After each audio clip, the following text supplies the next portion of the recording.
for the who actually made it to today's meeting. Sending my greetings and in getting started to today's section, I will get started by introducing myself. My name is Rick Welch. Also a Nigerian, but I reside in the US. A travel consultant and immigration lawyer at the same time, and I'm also certified IATA facilitator. So today at this section, we are going to be looking at some salient or a bit piecemeal to the Canada visa application. Like everything about what we'll be talking about today is Canada. How to relocate to Canada, how to migrate to Canada, how to get to Canada, what to do in Canada, and all. So those are just the stuffs we'll be looking at today.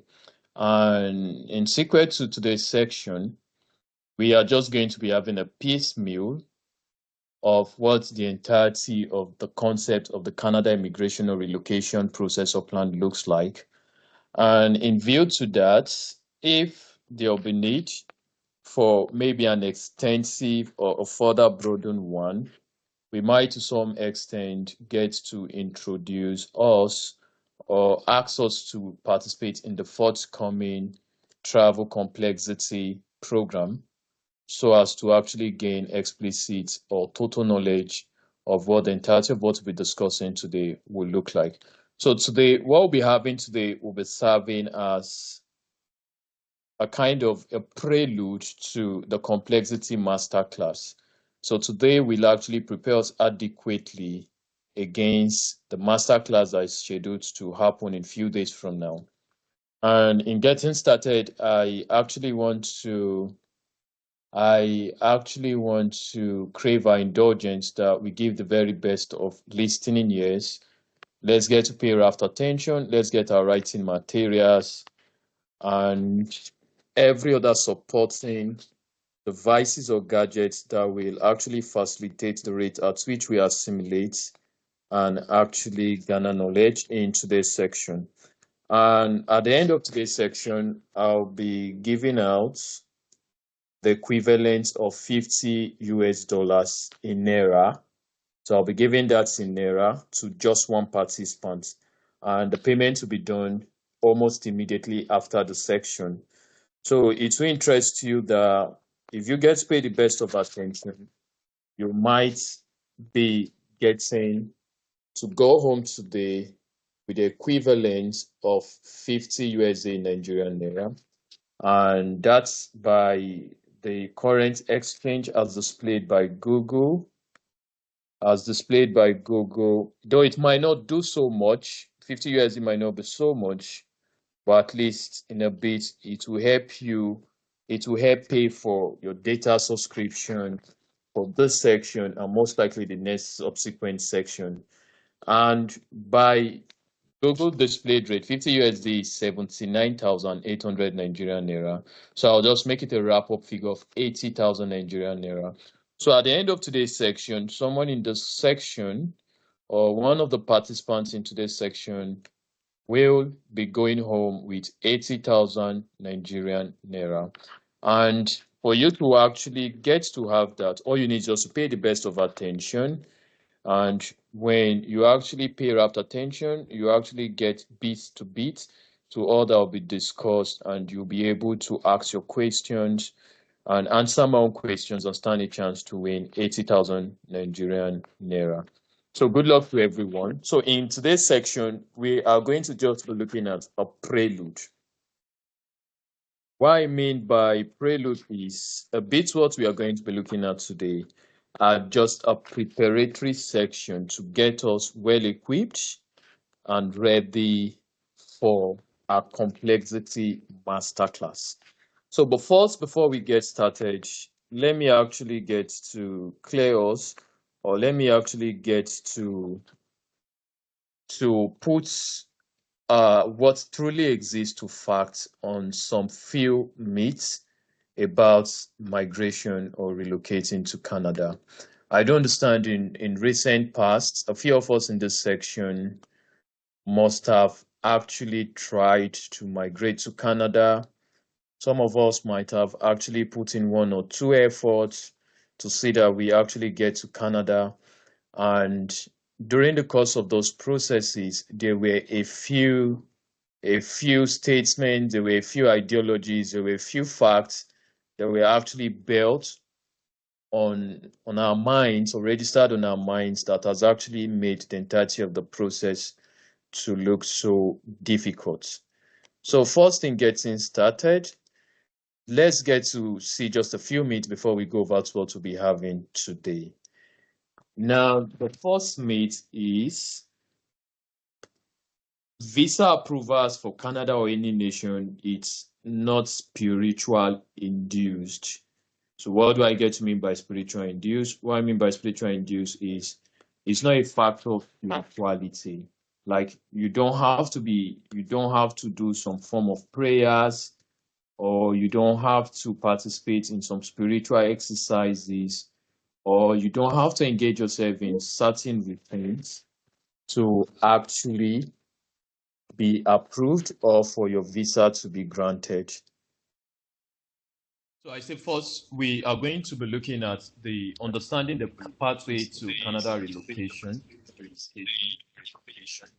But before we get to do that, the first approach is we are going to just look at a few myths about Canada application.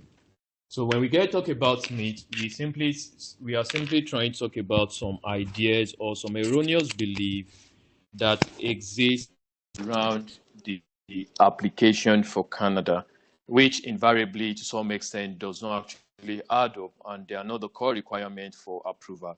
So the first myth is for every application, be it Canada or any nation you are trying to get an immigration visa for, one, you should get to understand that every visa approval denial is not spiritual. What do I get to mean is you don't actually to engage in some spiritual exercises.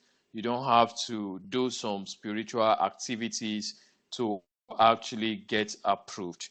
All you should understand is for every approval, for every denial, it's simply the total adherence to the application requirements. The total adherence to the application requirement, because if you don't get to meet the application requirements, regardless whatever effort you actually put in, you will be denied or your visa will not be approved. So that should first be understood. So first, erroneously, you don't have to engage in any form of spiritual activities to get your visa approved. All you need to do is you just have to meet up with the terms or the document requirement for approval. Because if you don't get to meet the conditions or the terms or the requirements needed for you to get a particular visa, you shall not be approved. You will not be approved. And a few times you get people say, I was actually denied because the application officer doesn't like me, or the interviewing officer just hates me. One thing you should also get to know, that fact does not exist. The processing officer or the application officer or the immigration officer or whoever is handling the approval or denial of your application is a staff. So you should get to understand that those people are staffs. They are employees of the government or working under the consular or the embassy or working hard up with some other agencies that spearhead the entirety of the activities. So that should be registered. No employee, no staff can actually deny or approve your visa because there are actually rudiments and principles that govern deniers and that also govern approval. Sometimes back, I could remember a story of someone who said the moment he got to be interviewed, he actually made application for US visa. So he actually said that upon citing him, the application officer just denied him. That's not true. The processing officer is a staff. He or she can be fired. He or she can be laid off. And he or she is also answerable to a vetting team who are even greater than him or her. So in that case now, there's no approving officer or interviewing officer who can actually deny or approve your visa. So in the case where you are denied or approved, it is not the immigration officer, it is not the interviewer or the processing officer that denied you. You were denied or you were approved all by your document. So if your document don't actually add up or the document you provided are not licit or legal enough, you will still be denied. So that also should be registered. Now, the next thing we should also get to remove from our thinking and from our thoughts is every time you are denied, you can make an appeal. But most times we don't make an appeal. Now, why do you make an appeal? So once you have a denial for a particular visa, that is not the totality of it. That does not mean that that's the end. Okay, everything is coming to an end. Okay, let me forget about this application, go try another application. That shouldn't be the case. For every time you are being denied, you actually have the vector power to query the denier. Okay, why do you should know why you were denied. And if you actually have a very strong reason, doing that alongside an immigration lawyer, your application can be revisited and you can still be approved. So for every time you get suffer a denial or you get a rejection or a visa denial, one thing you should get to know is you can still query the verdict of that application. So you get an immigration lawyer, your immigration lawyer can still write back to the consular or to the embassy and they will revisit your application. And if they, for any reason or by chance the girl find out that you were unduly denied or you were unjustly rejected, your application will be revisited. And once it is revisited, you can now get an approval. So that also should still be registered in our mind.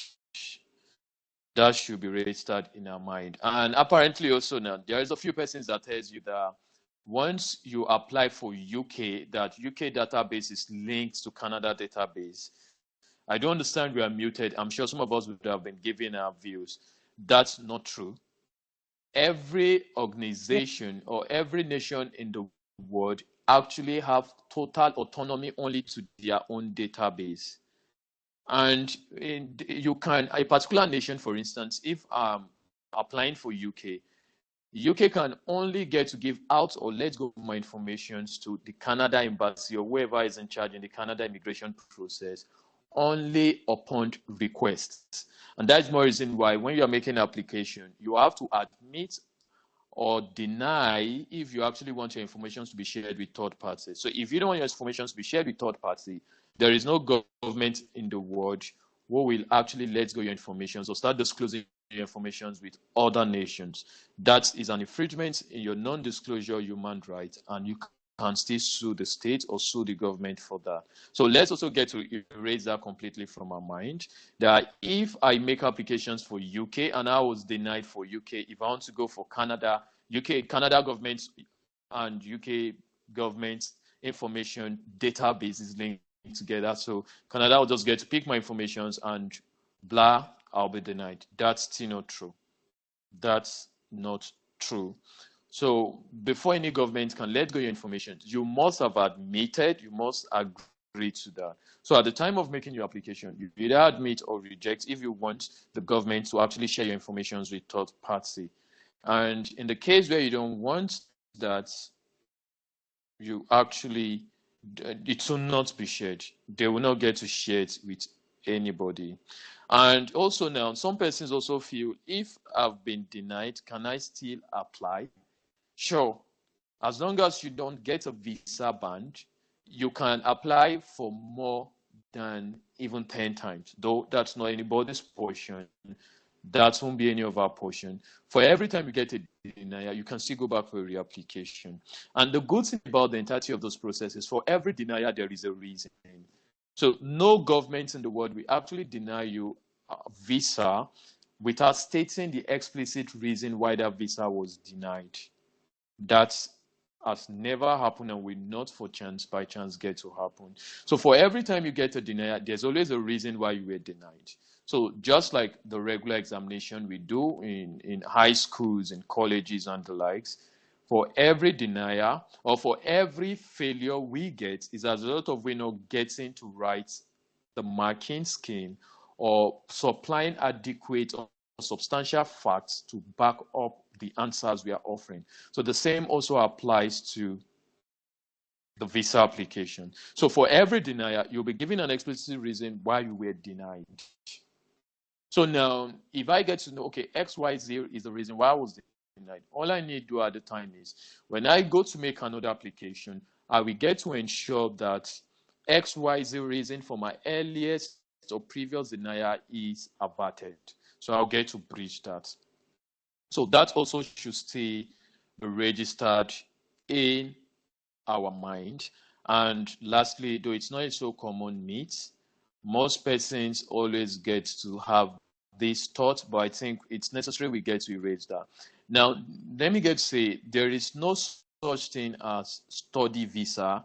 There is no such thing as work visa, right? For some of us who have actually engaged the services of some traveling consultant or some immigration personnel, we get to hear them tell us, okay, I've gotten your study permit. So now that I've gotten your study permit, I need to get you a study visa. There's no such thing called study visa. The right and the only immigration acceptable term for that is study permit.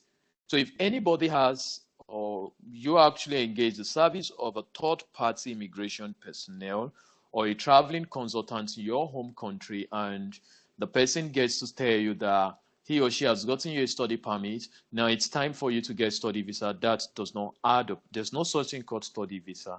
The only thing that exists is study permit. So once you have your study permit, that is automatically what is known as your visa. So you can actually get to use that and come down to Canada. The same applies to the work visa too. So no such thing called work visa. So what we have at the time is work permit. So in view to this now, I just want all of these myths to actually be taken up so that we can actually have a well-defined system. Now, the first myth is, remember, the system is not spiritual. So it's not like, I don't understand, coming from an African background, somewhere in the south in Nigeria. Now, there is a general saying that my village people. So you do get to see a few people say, my village people are following me. The reason why I'm not getting this visa is because of my village people. There are no such things called your village people. Every denial you suffer, it's as a result of inability to meet the requirement for approval. And the good news tonight is, for every visa application, there are speculated requirements, which are spelled out openly on the government's immigration website. It's just like a student who is actually going to write an exam. Let's just get to picture it that way. Most courses we did in high school or in colleges or varsities, some lecturers or tutors will give us area of concentration. So the same applies to visa application. There is already an area of concentration, AOC. So before you actually made an application for what type of visas, be it resident and temporary resident visas or permanent resident visas, there are AOCs. So all you need to do is you have to stick strictly to the area of concentration. They said you need XYZ document, ensure you get legit and legal documents, right? And once you have that, you'll be approved. And don't forget, you weren't disapproved because the processing officer doesn't like you. Remember, he's a staff. They can lay him off, they can fire him. So he is also regulated by some set of principles or laws, which are known as immigration law for a particular approval instance. And because of those laws now, so he or she has to adhere strictly to those laws, because if he or she goes outside the principles that govern approval or denial, he or she can be laid off or fired. And nobody wants to lose their job because of you. So that should be registered in your mind. So once you have that, at least that will clear out some part of the erroneous beliefs we harbor in our minds and thought about some of these approvers. And lastly, no visa application is hard. Let me just close that with this. No visa application is hard. A few times you get to hear a few people saying that to get Canada application is very tough. That's not true. Every nation in the world welcomes immigrants except North Korea. One part of the world where tourists or immigrants or from nationals from other nations might not be welcomed or might not get an easy flow to stay is the North Korea in the world. But every part or every nation in the world has stringent immigration laws. The same law that America uses to approve you is the same laws even the countries that give you e-visas also use to approve you. I know a few persons who claim, okay, since I can actually get visa so easily, how about I go with a second passport option? Great, second passport is not a disadvantage, it's not something so cruel, but those things are way, way expensive. And some of those things runs between $100,000 to even 150, 200, and even $500,000. just for you to get some of this green card by acquisition, just for you to buy a second citizenship. And putting that today in a Nigerian era, that's a whole lot of funds. So not everybody can actually afford second citizenship. So some persons like getting Canada visa is that, let me just buy Canada green card. It's possible, that is feasible. It takes time. It takes more than 6 months in most cases, depending on the region, and it costs a fortune. It costs so much. Those things actually come at a very, very expensive rate. So you will not want to take the chances. That should be if only if we have the means even. So getting visas or making application to any nation is not difficult.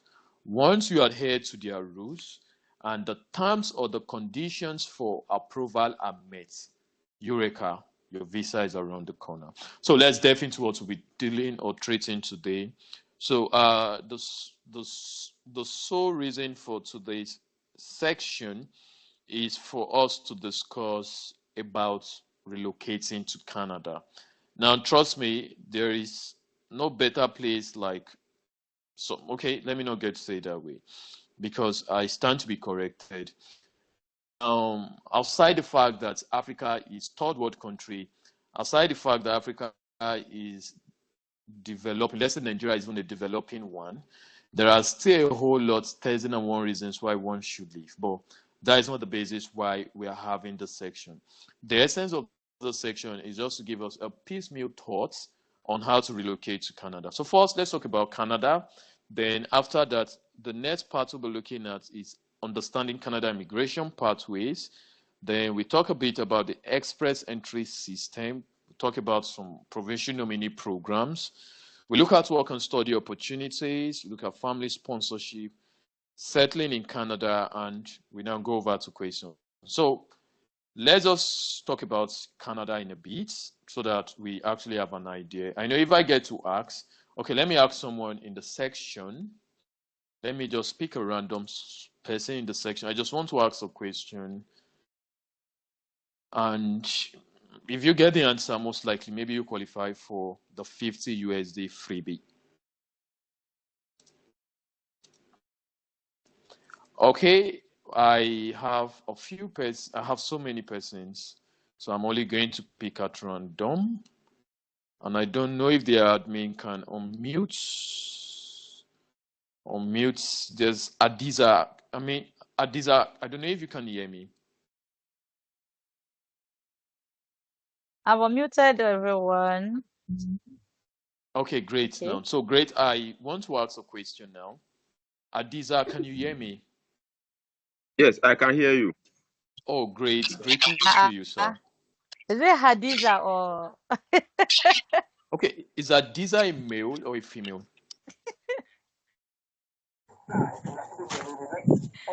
Okay, it seems Hadiza is not available. Let me go pick some random person. I'm available. I'm a female. Is available? Okay, great now.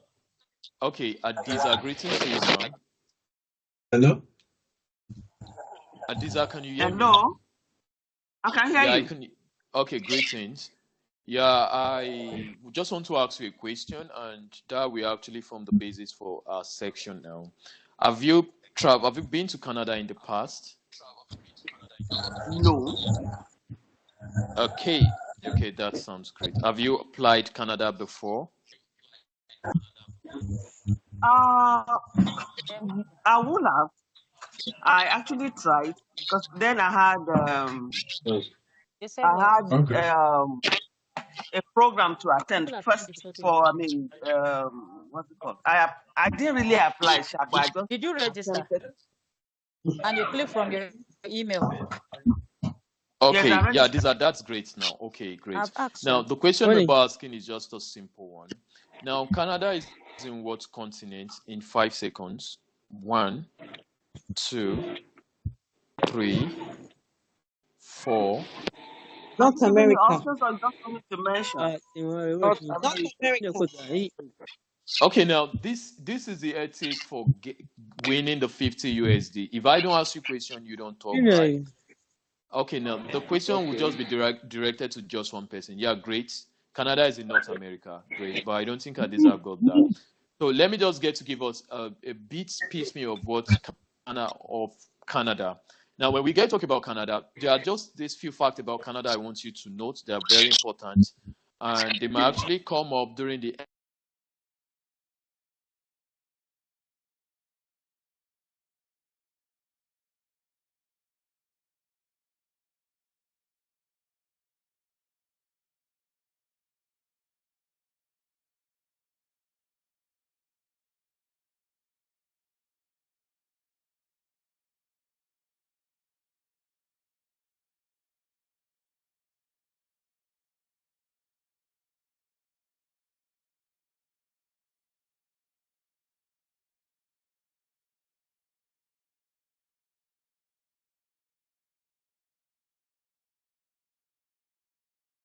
Hello, Mr. Wells.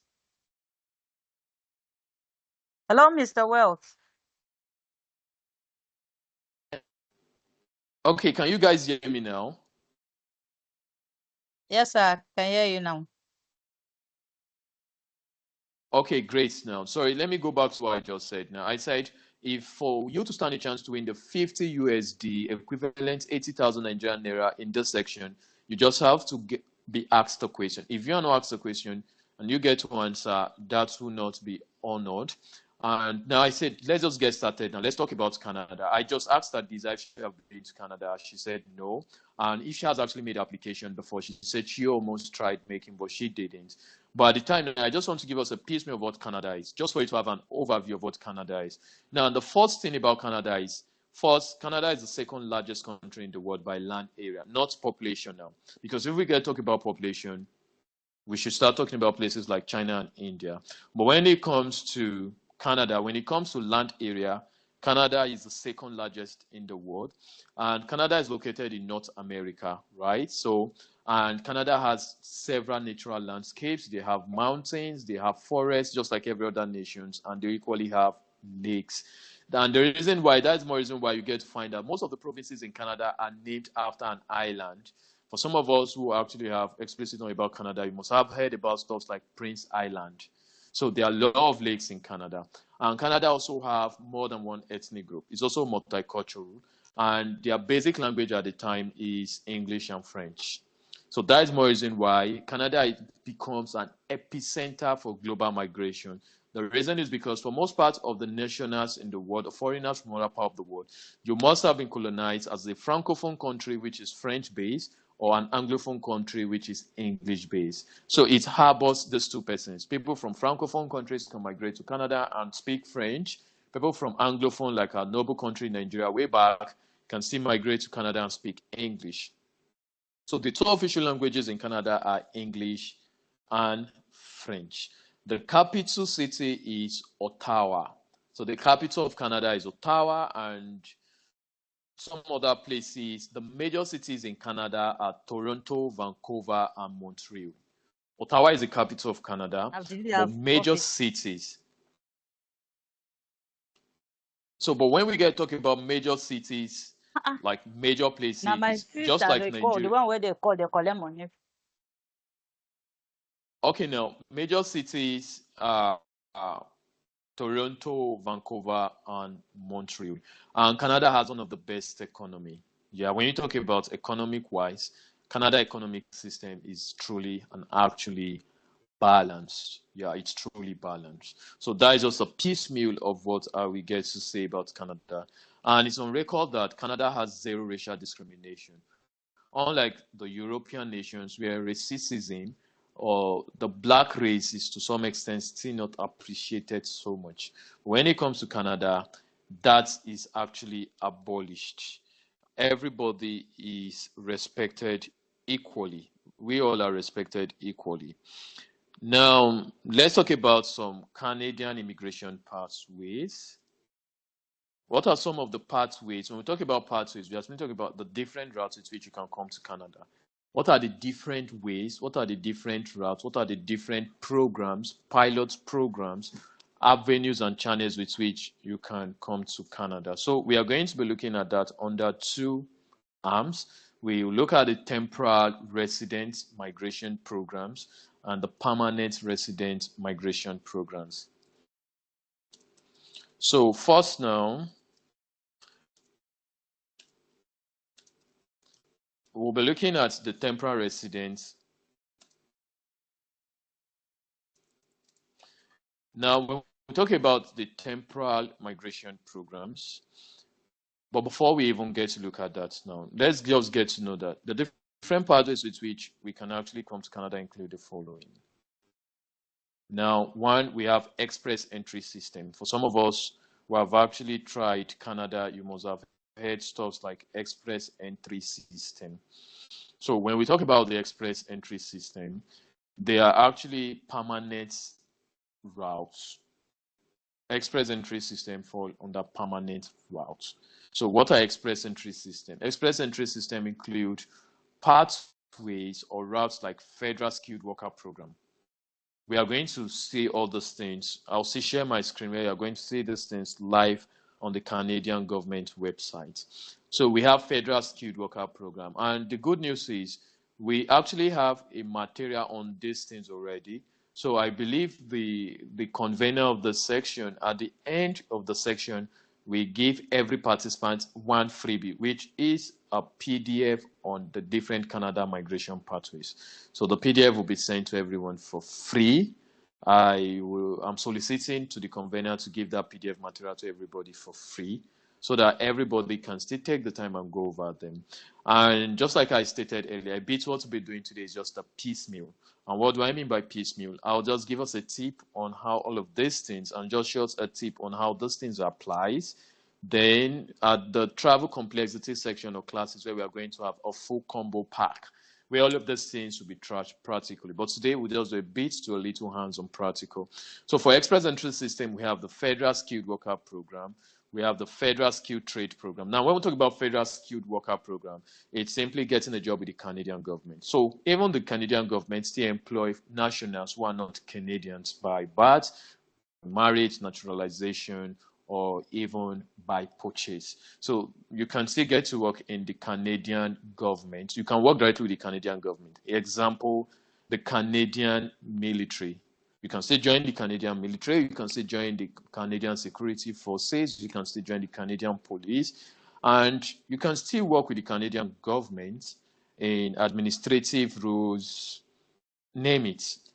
Now we have the Federal Skilled Trade Program. So when we talk about Federal Skilled Trade Programs, they're actually programs with which you can actually come on board with that just has to do with using a particular trade. Maybe an artisan, an handyman, you got a skill. The government also recruits the likes of forklift operators, truck drivers. Government also have needs where all of those persons are also needed. So you can actually get a job under the express entry system via the Federal Skilled Trade Program. Now, we have the Canadian Experience class. It's actually people with some special ability or people who are well grounded in certain areas, who have actually proven to be juggernauts or to have so much mastery. Then they can still explore or adopt this route to come. Now, we have the Provincial Nominee Program. It's also extremely aligned with the express entry, the provincial nominee program. Now, some of us must have heard about that, the PNP.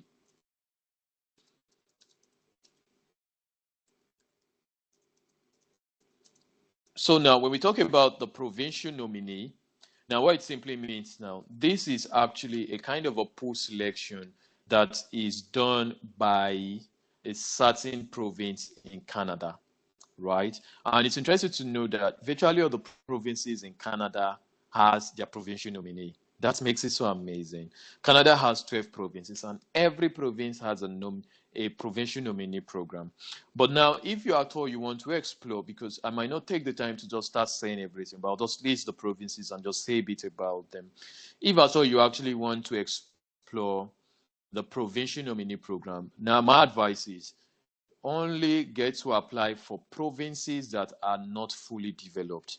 Remember from the beginning of the section I said the capital of Canada is Ottawa, and Canada has 3 major cities, the Toronto, the Vancouver, the Montreal.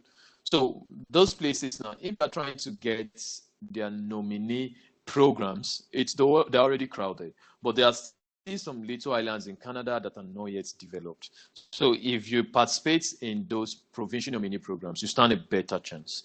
Now, let me just give a rundown of all of the provincial mini programs in Canada. Now, I did say that Canada has 12 provinces, and all of those provinces have their provincial mini program. So I'll just give us a rundown. If you actually want to get adequate information, you joined the complexity and the travel complexity masterclass. So there are so much freebies you'll be getting, a lot of PDVS materials you'll be getting. And I think that class will prepare you to get direct consultation with us. I believe the conveners will be fair enough to do that. Now, one of the provinces in Canada, we have Alberta. Now, Alberta has so many programs. We have a Alberta Advantage Immigration Program. I won't get to talk much about this because we have limited time, and I think we have gone past 1 hour since the commencement of the class, and I just have to give to us as it seems. So Alberta has what is called the Alberta Advantage Immigration Program. We have the Alberta Opportunity Stream. We have the Alberta Express Entry Stream. We have the Rural Renewal Stream for Alberta. We have the Rural Entrepreneur Stream. That's one. British Columbia has their own, which is called the British Columbia Provincial Nominee Program, BCPNP. Now, the British Columbia Provincial Nominee Program has actually enrolled so much persons in the past. Now, why you are taking this now, I will still get to tell us the fastest way to come to Canada. There are routes you must not explore. Now, never explore express entry routes. Don't explore provincial nominee routes because you can wait for 2 years to be selected from a pool of over 20,000 professionals all over the world. So you just be selected from that pool. So it takes God. Yes, your spirituality applies. It takes God. It takes fighting your village people to actually get to be selected in this pool. And the requirements, the cutoff mark, the benchmarks for this application will not work for people who are not skilled, who are unskilled, or who are not so late at. Because if you don't have some sizable amount of some academic qualifications or degrees, those programs are not for you. So, and the essence of the travel complexity masterclass I will be joining in few days from now is to teach us the shortest route to come to Canada. Each free, less expensive. You don't even have to do so much. Even you learn to do it all by yourself. So you can actually handle it for yourself, for friends, for relatives. And if you're a traveling consultant, you can still get to and do it for your staff and your clients. So British Columbia has the BCPNP. We have so many for that. You can go back to our PDF material. You get to have all of those information. We have the MPNP. That is the Manitoba Provincial Nominee Program. We have the New Brunswick. Now, if you must use PNP, try New Brunswick. But the bad news is New Brunswick is not yet developed. So you might not hit or meet your life goals in New Brunswick. There are certain provinces in Canada that are still performing below economic benchmark. They are not so economic fruitful. And if you find yourself in such places, you might not make so much of headway in life. So you just have to start finding ways to start going to Ontario, where you get to see the Vancouver, where you get to see Toronto, where you get to see Manitoba. And sorry, Ontario, Manitoba, those provinces makes big sense. But if you actually want something that is less competitive, less people, not so many persons to pick from the pool, then take my advice, New Brunswick will work. The next also is the NLPNP, which is the Newfoundland and Labrador. Newfoundland and Labrador will work. These places are not yet fully developed, so there are always shortages of workers. The reason is because even Canadians who are from these provinces leave these provinces to places like British Columbia, places like Ontario, places like Manitoba. So even Canadians who are from those provinces leave those places. So imagine you in trying to jackpot, as the syndrome is for African continents at the time, you now go to places like those places. You find out that that's why the new trend is jackpot in jackpot. Now, what that means is you left Nigeria or you left any of the African nations, let's say Ghana, let's say Rwanda, you left any of those nations and you came to a particular Western world, and you're in those parts of those countries after you have relocated. Now you're still trying to relocate from where you are now to a new place. So that's not a good one. So that is why the need to actually make a proper findings is actually too good. Nova Scotia is there. You can still try Nova Scotia. But the big boy here is Ontario. If you actually want to try the PNP route, then try the Ontario Immigration Nominee Program, Immigrant Nominee Program. The reason is because Ontario is a full developed city. You can actually achieve your life goals. But cost of living here is expensive. So put down your plans. We have Prince Edward Island. We have Quebec. Name it. We have Saskatchewan. We just name it. Northwest Territories, and we have Yukon. We have Yukon. So Prince Edward Island. So these are some of the provincial nominee programs, but those programs takes years. Sometimes they take about 18 to 24 months, and I'm sure you don't have all of the energy to start waiting for all of these things. So we'll still look at the shortest routes. These are just the different pathways with which we can adopt, with which you can explore, with which you can give up our hands up on to actually find your way to Canada. Now we have family sponsorship. This might not happen to all of us. Family sponsorship, so we have spousal sponsorship. Maybe you're married to a Canadian, then spousal sponsorship. So the person must be your civil partner, your spouse or civil partner, right? So maybe you're female, you're married to a Canadian, or you're married to a Nigerian in Canada who actually has the green card or who has the Canadian permanent residence. So this is still another route for you. So if you're married to a Canadian, you can just get a spousal sponsorship.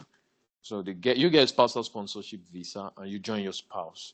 Or maybe you're a child, your parents are in Canada, you get child sponsorship and you join your parents. Now we also have parent and grandparent sponsorship. Maybe you're in Canada or someone who is in Canada, his parents are in Nigeria, he wants his parent to come to Canada. That is why it was called parents and grandparents. So maybe grandpa or grandma who are in Ghana and grandchildren are in Canada. You can invite them as long as you have your permanent residence in Canada. So this is actually some of the route. Now the next route, which is always not discussed, is business and investor programs. Now some of you actually don't know that some ways you can actually come to Canada, but it's a little bit expensive. You can even get what is known as the startup visa program. All you need is 75,000 Canadian dollars, and if you get to put that in there, I know that runs into millions. And not everybody can afford that. That's more reason why most persons don't explore these routes. So we have the startup visa program where with a good funding, all you need is get your incorporation in Canada. And you can get an incorporation in Canada right from Nigeria. It's XYZ simple approach. We'll get to learn that in our complexity travel section that will be coming up in a few days, how you can actually get yourself incorporated in Canada or get your own company registered in Canada. And with that, you can still get yourself a Canada business visa and come down to Canada with just an incorporation. And you can also get a startup visa program. You can migrate from Nigeria and come to Canada to start up a business. That is a startup visa program.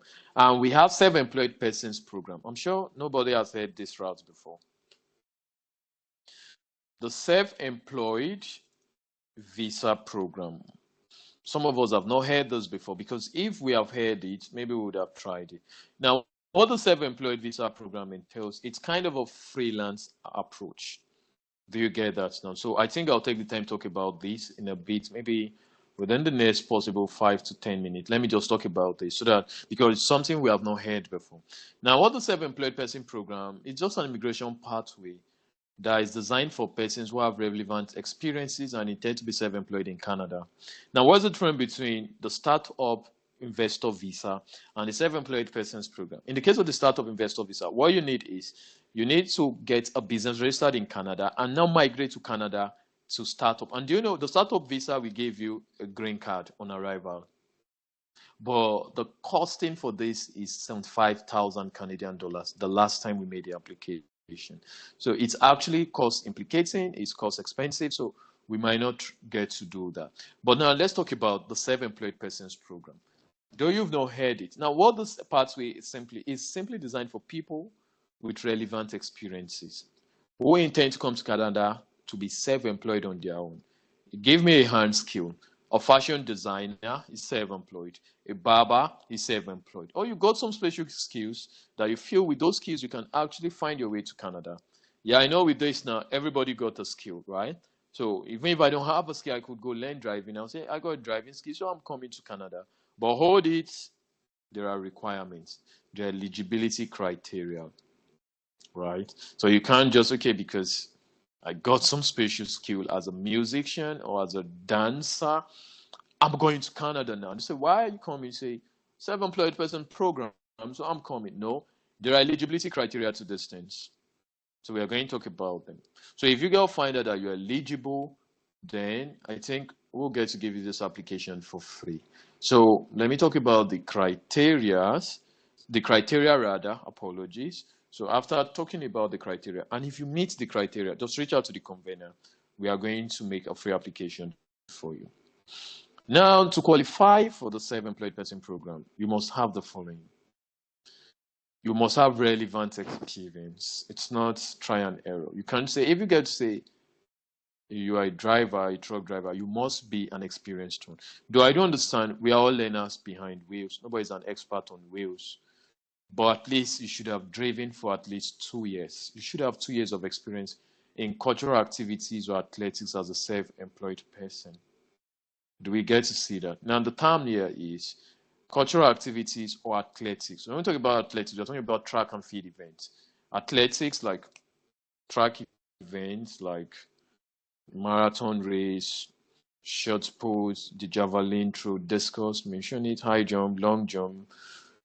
If you have skills in any of these areas, you are still eligible. So you should have this with a combination of some relevant education in the field. So it's not that, okay, yeah, I am a member of an athletic group, or maybe I play table tennis, some sort of indoor games, or billiard pool billiard rather. So that does not actually just qualify. You still need some form of education. Secondly, you must have ability to demonstrate that you can set up and start up a business in Canada all by yourself. And the areas with which you are going to establish this business should be in area like social cultural activities or athletic activities. So if you can actually start up business ideas around social cultural or athletic, you got a good one. Now, the next approach to get that we'll still be looking at is, sorry, apologies, a moment, please.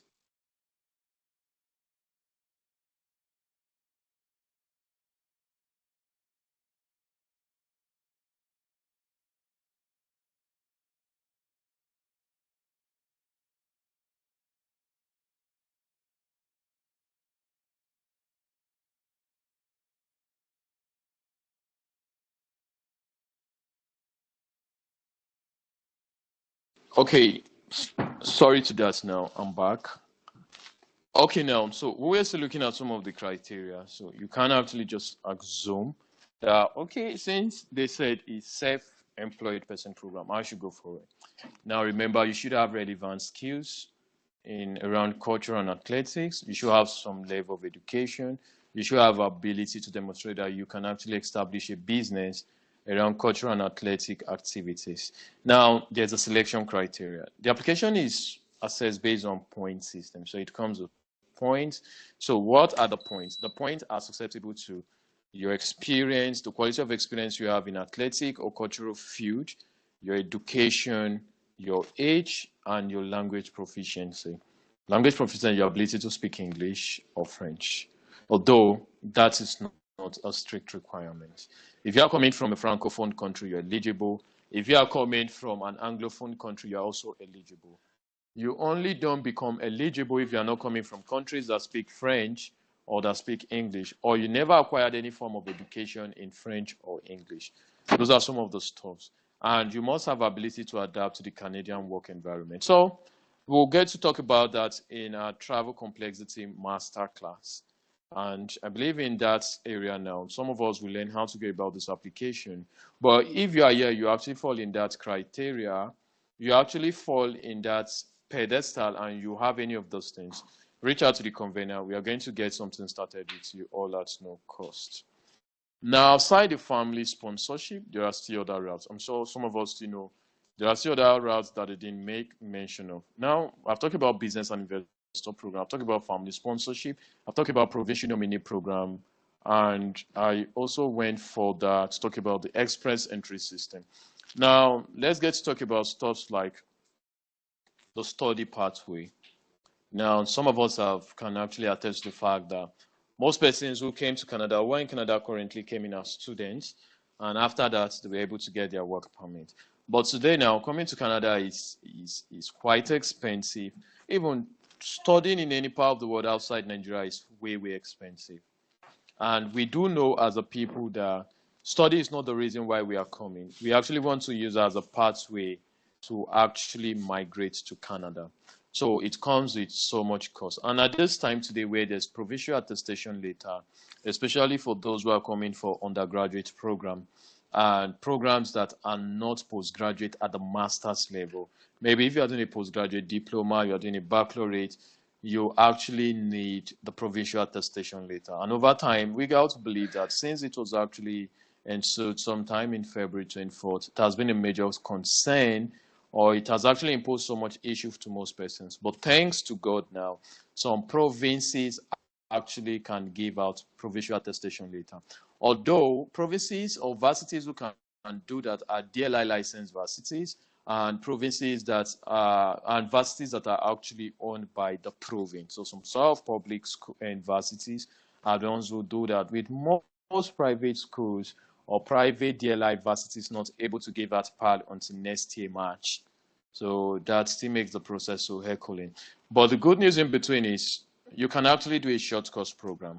Yeah, I think that has been discussed, and that will still be taught in our travel complexity masterclass.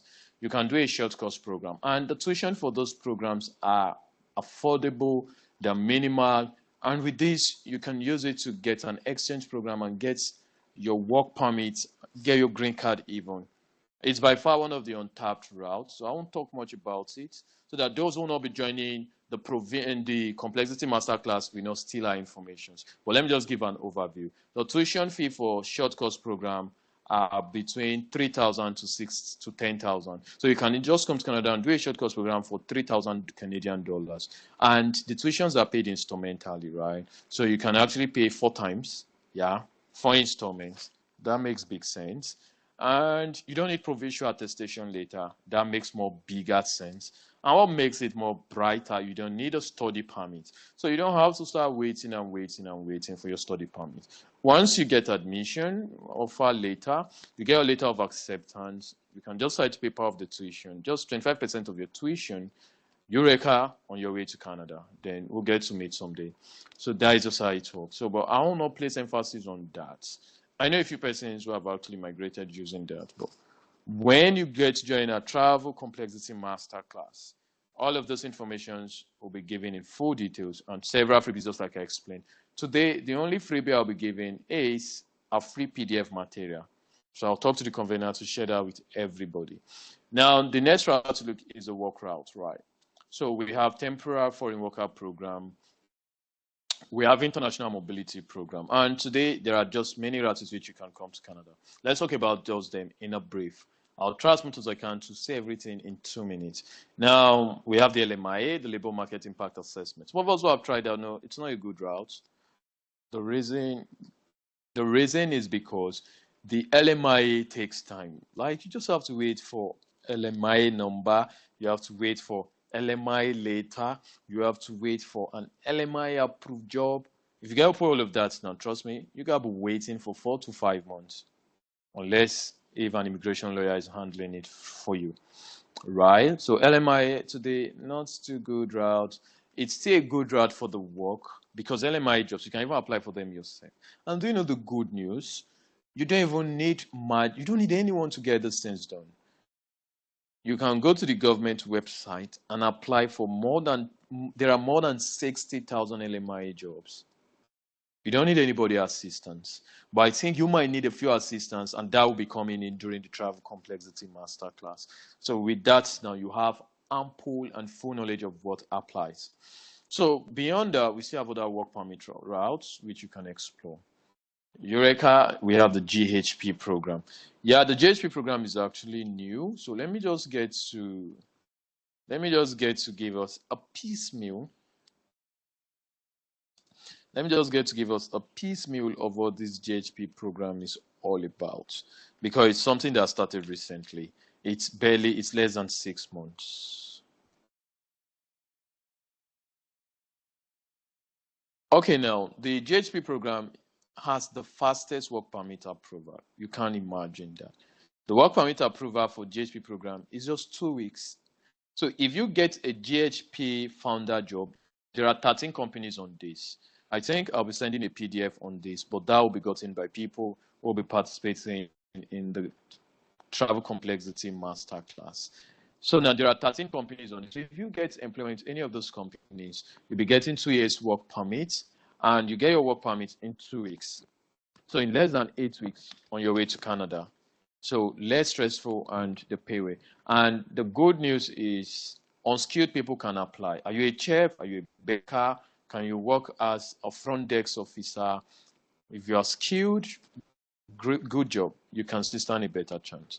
The essence of all of these things is to annihilate or total removal of the LMI. So the government just is rolling out new programs or new pathways under the work permit, so that when that is fully achieved, they can find how well or how best they can close the LMI program and make those programs the new order. And lastly is the big break win that comes with green. Some of us must have heard about this route, and some of us will be hearing about it, is the Live-in Caregiver program, the caregiver program. What does that imply? Or what it entails is, if you get a caregiving job, a live-in caregiving job in Canada, Eureka, you're getting your work permit and you're getting a permanent residence on arrival. It's not after 2 years, it's not after 6 months. The moment you arrive Toronto, depending on whichever part of the airport you are exploring, the moment you arrive Toronto, green card awaits you. And everybody who is related by you, like your civil partner, your wife or your husband, your children, all of them come under that cover. That's so amazing and applausive. So that is one of the biggest, fastest routes. And there are two ways to get a live-in caregiver job. We have the tedious way and we have the easiest way. The easiest way actually comes with no stress and is the most fast accessible route.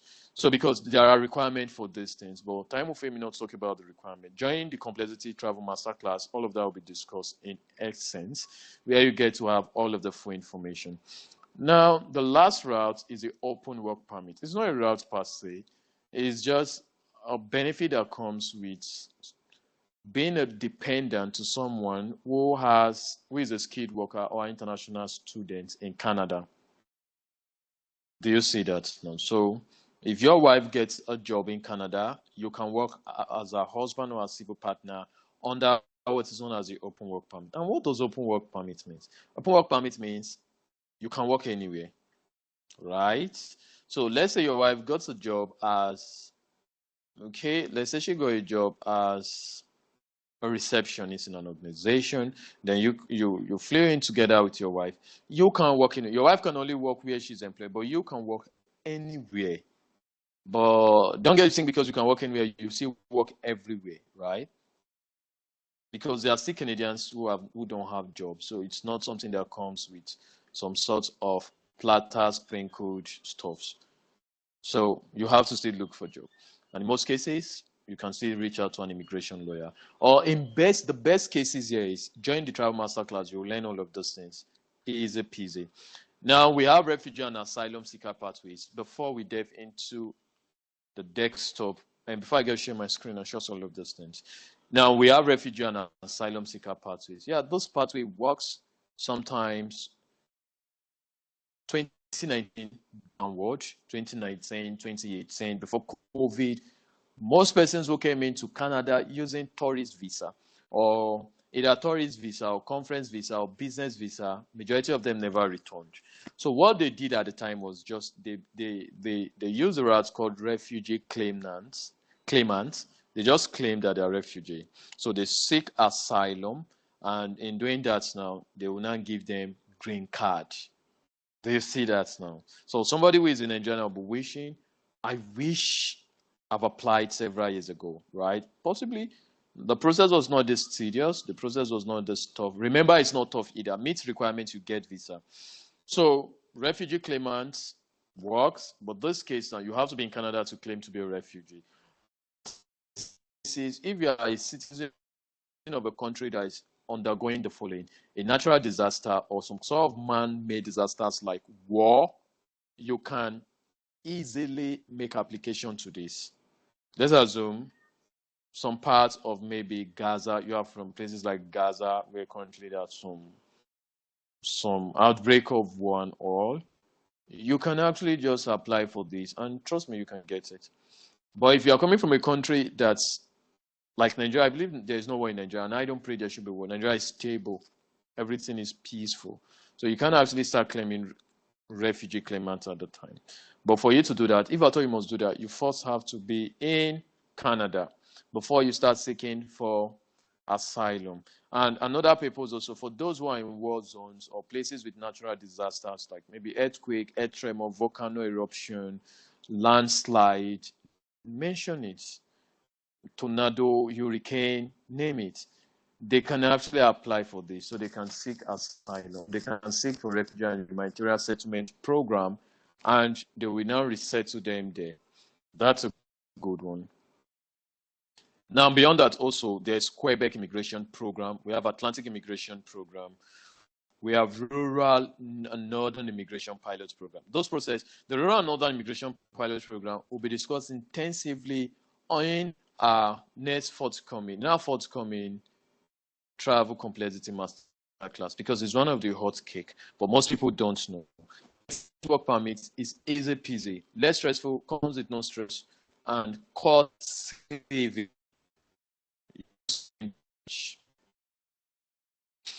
The last we'll be looking is the agri-food pilot program.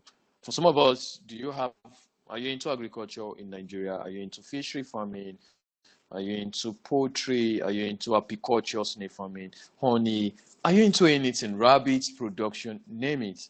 Those parts where you can still apply for them. You just need the following. You need to prove that you have a farm. You need to register CAC to show that you run a farm and you have some explicit, exquisite agricultural skill.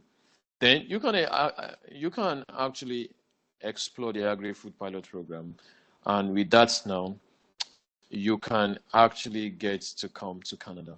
Now, some parts we never discussed, which I'm going to talk about that. A bit all of these things are more like permanent programs, residential programs. So let's talk about a few, like tourist visa.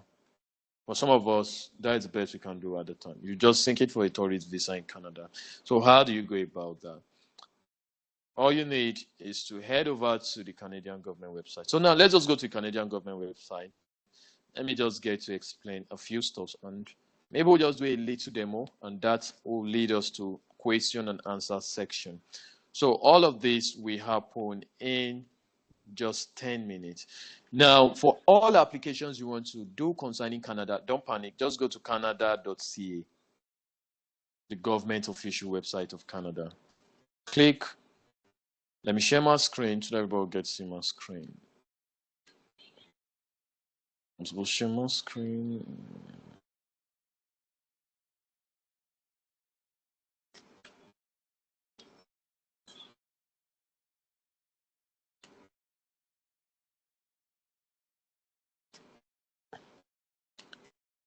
Okay, I'm still trying to find the share screen tab.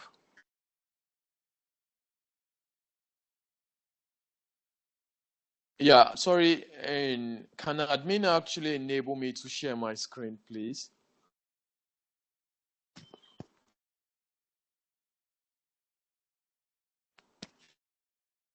Admin, are you there? Can you enable me to share my screen, please?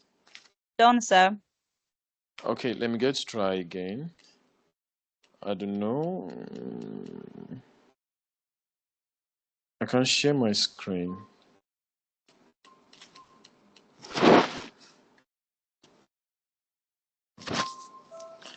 Admin, I still can't share my screen.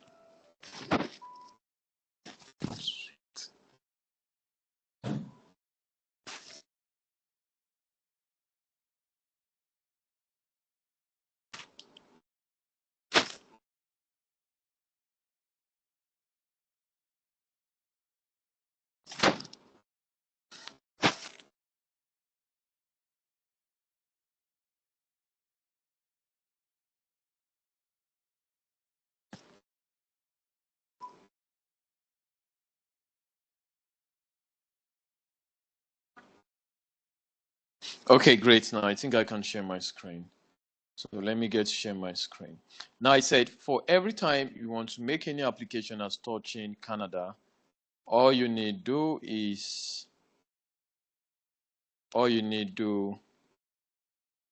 can you guys see my screen?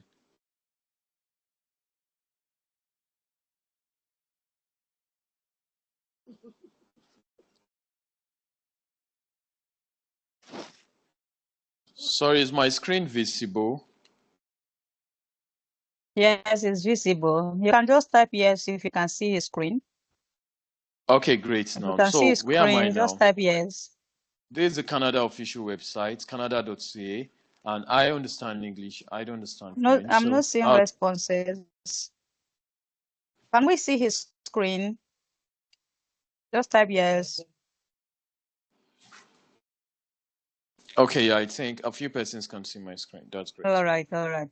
Okay. Okay, great. Now, so where we are is the official Government of Canada website, right? So everything you need, all of this application, pilot immigration programs we actually discuss, everything is embedded here. So I'll just give us a piecemeal. For instance, you need a caregiving job or an LMIA job. You don't have to do anything so special. You don't have to start working with some recruiting firms or start checking Canada.indeed, Indeed.canada, Indeed.ca rather, or start checking some job sites. Just come straight to the Canada website. And if you need information about anything, everything is embedded here. So first, let's say I need a job. All I need is to find a job. Just click find a job. Right? Remember earlier we talked about federal skilled programs. Can you see these are federal skilled Government of Canada jobs? Do you see that? Job Bank is where you search for jobs posted by employers across Canada. Let's say I'm looking for a job now. I don't want to go for the federal skill job or federal trade jobs or federal express entry jobs. All I need to do is I'll just come to Job Bank. And I want to join Canadian. Okay, let's say I need a government job, for instance. Can you see search for government jobs? You can search, you could get, if you actually meet the job criteria rather, can you see federal skilled workers program eligibility, find jobs in the Canadian Armed Forces. Do you want to join the Canada Armed Forces? You can click here and they are even recruiting. So if you feel you're eligible, you want to join the Canada Armed Forces, click there, get all their requirements. A bit to that will actually be discussed in the Travel Complexity Masterclass. You I need hope jobs you outside the armed. remember. What is? Yeah, okay. Can I proceed? Yes, sir. Please go on. Okay, now you need jobs. Maybe you don't want armed forces, you don't want to be a Canada military personnel. There are several security intelligence agencies you can join. You have that here. Every information you ever need, you have them here. All you need is don't do anything so special. Just come here and find the information. But if you need a job outside these sectors, just come to Job Bank. Click on that. There are thousands of jobs you can apply for. Can you see? Thousands of jobs. Find a job. Beyond, at the top here, you can see Government of Canada. Job search, just find a job. And you can even find a job in a particular province. Let's say for you, you actually like maybe Newfoundland and Labrador. Maybe you just want Quebec, British Columbia. Mention it. Find a job. What skill do you have? Okay, truck driver, for instance. Just type truck. Sorry, I think I had to go spell truck driver. What province? If you want all the province, there's no point checking this. So just search truck and there'll be truck driver displayed from all the several locations. All the several locations. Okay. Let me just get to put truck or driver will be fine, just to save time because we are supposed to spend just a few minutes here.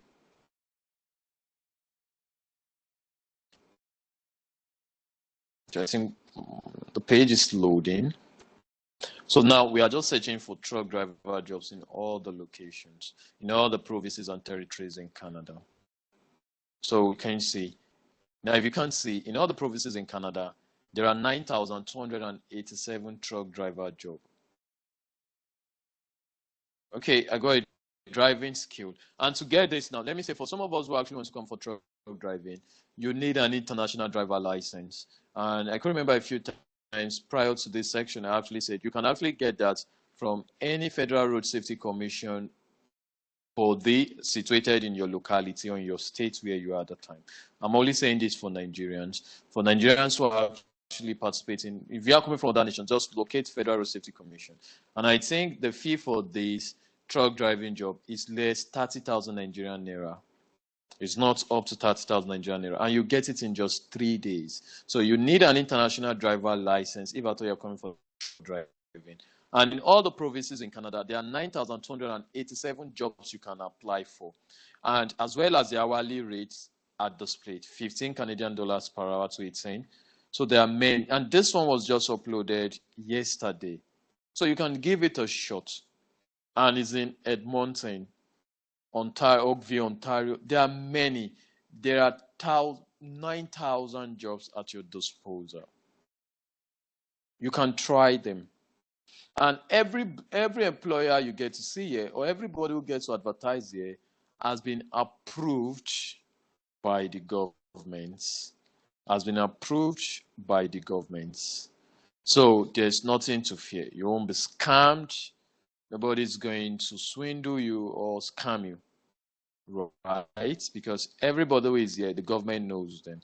So if you get a job from any of those employers, rest assured that you're in good hands and you're in safe hands. So there's apparently nothing to fear. So that's that. We'll just get to leave this part and move on to that's just for the job.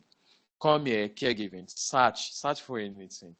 Okay, forklifts for some persons who want to do that. Just search. There are 1,001 you can try. So you can make applications. But the sad news is, let me say something. Forklifts, there are just 114 jobs.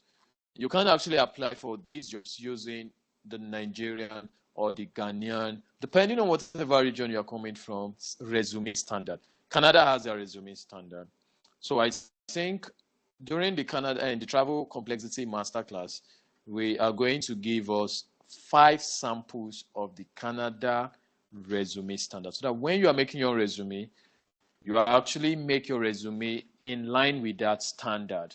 Because if you don't get to have the standard required resume and cover letter, you will not be attended to. The employer will not even get to check you out.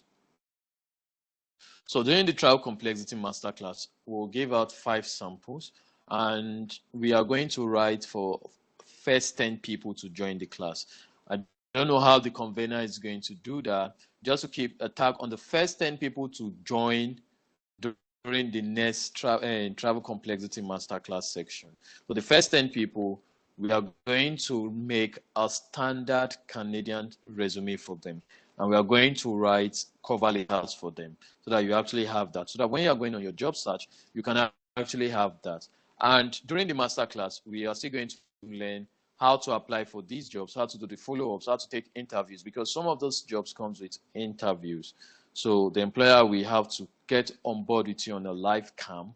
So how do I go past that? How do I bypass that? So all of that will actually be discussed. So you're going to have a head start on that.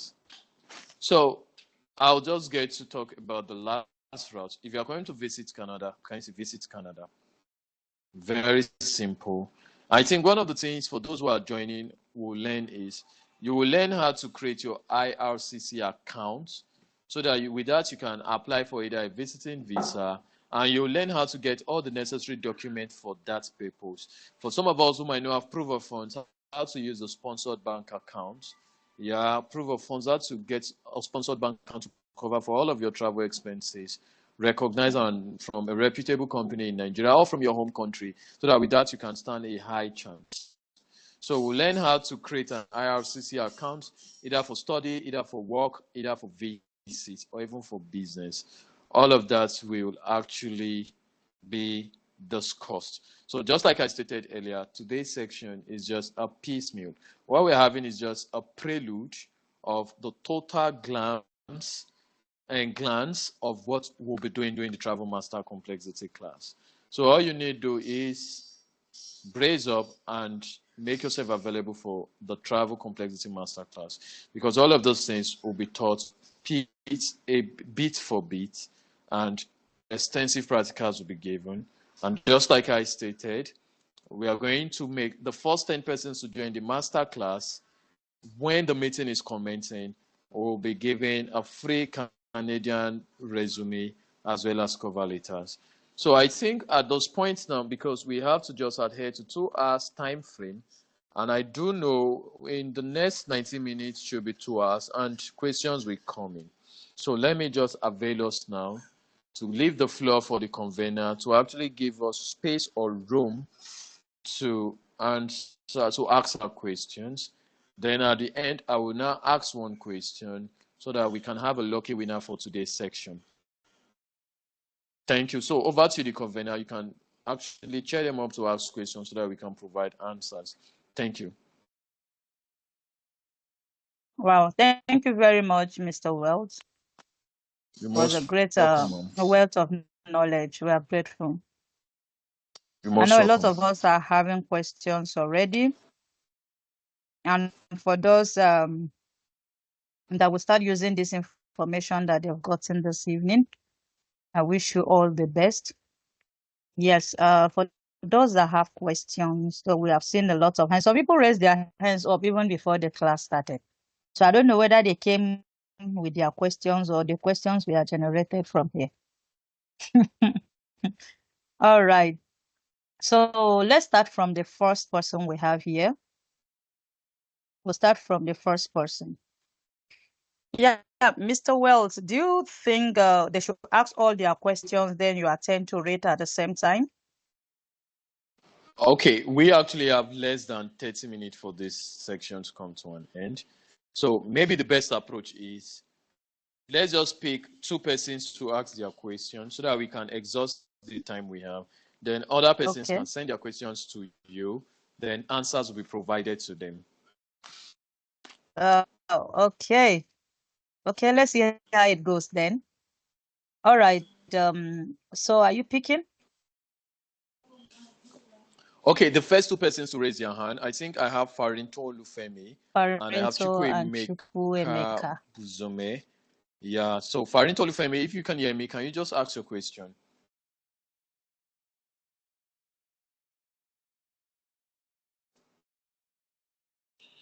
Okay, Farinto, are you there? If you're not there, maybe we'll move to 2 and 3. Okay, let's assume Farinto Olufemi is not there. So, Mr. Chukwuemeka, if you can hear me, can you ask your question, please?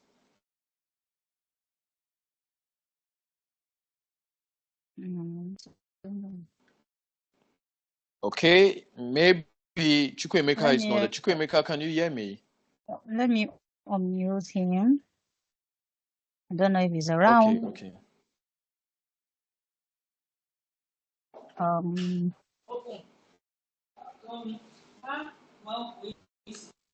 Okay. Mr. Chukwuemeka, you have the floor.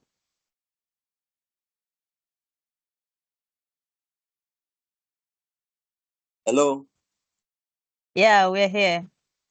Okay. Go ahead and ask your question.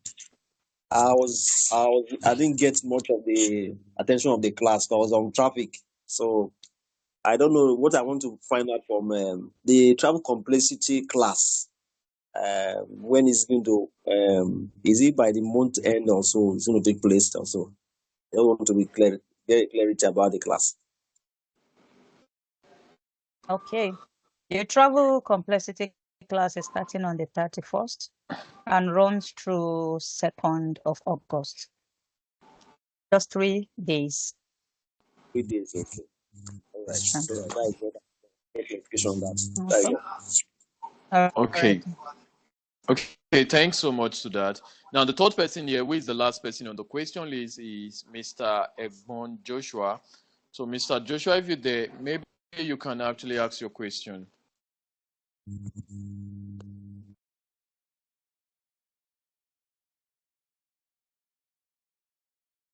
Okay, I will mute you. Hello? You can unmute yourself and ask your question. Yes, yes. Yeah, Fanito is on the line, please. Can you hear me? Fanito, hello? Okay, Okay, I great. think Yeah, we'll we let her can hear have you. her class. Okay. Yeah, let her have her Fanito, time. It's fine. Fanito, Yeah, great, hello? Mrs. Farrington. Yeah, We can Mrs. hear you. Farrington, Go that's ahead. great. Yes, thank you very much. I really appreciate the class, sir. So I just want to give us maybe the next class. So I have interest on caregiver. Can you hear me, sir? Yeah, I can hear you, Ma. Right on, please. Yes. Yes, I say I appreciate the class. Thank you very much. My question is that when are we having the class for the complex one? Okay, the complex class is starting on the 31st and runs through 2nd of August. All right, okay. With just a fee of 15,000 naira. No problem. Admitted into the class. Thank you. Oh, Okay, all right, you're thanks. welcome. Yeah, thanks so much to that. Yeah, So, Mr. Wells, I see a question here on the chat. Okay, please. Yeah, somebody is asking, what if I don't have IELT? Am I eligible to apply for any of these visas? Okay, great. Now, the answer to that question is if you did not get to learn in English or you were not schooled in French, you need an IELTS. But if you actually have any form of training with certificate to show in English or French, you don't need an IELTS for some of these applications. I think I'll be putting a clause to that. That will form the basis of our discussion during the next Travel Complexity Masterclass. IELTS is not needed for all applications. Only if you're not from Anglophone countries and you're not from a Francophone country. That is only when you'll be needing IELTS for some of these applications. But there are still some applications there that require IELTS. So all of that will be discussed intensively during those 3-day section we'll be having on the Travel Complexity Masterclass. Thanks. Okay, so somebody said, where do medical doctors fall into? You can just drop your questions while we are picking them. Just drop them on the chat. I'll be picking few of them, and anyone that we need to move on, then we will. Okay, now great. Now, as a medical health practitioner, you are even eligible for virtually all the availability roles and functions, especially when it comes to the work routes. You can see coming as a caregiver. You can see coming under LMIA. You can see coming under the GHP program, which are by far one of the fastest at the time. So once you are certified, and let's say to a place of equivalence, your certificate can actually be placed side by side to that of a Canadian medical practitioner or expert, then you stand a better chance. You can get a job in the medical industry, a hospital, a caregiving home. Just mention it. Everywhere and anywhere medical skills are appreciated or needed, you can get a job in Canada as a medical health practitioner. Well, that's a good one. Okay, what will it cost to be part of the travel complexity class? Okay, just a fee of 15,000 naira, then you will get admitted into the class. Somebody said, will the class still be a webinar? Yes, we will have a WhatsApp class for 1 day, and then we'll just send some information on WhatsApp, and then we will drop the recordings of the past class, and then we will now go into 2 days a call like this. So that is what we are going to be doing, because it has to do with a lot of practical, just as we have said, it's going to put through a lot of practicals and show you a lot of stuff. Okay, somebody said, please can I apply for MPNP through Manitoba to Brando without express entry? I didn't get that. Entry what? Though I have an EOI profile with 616 points over 1,000. So did you get that?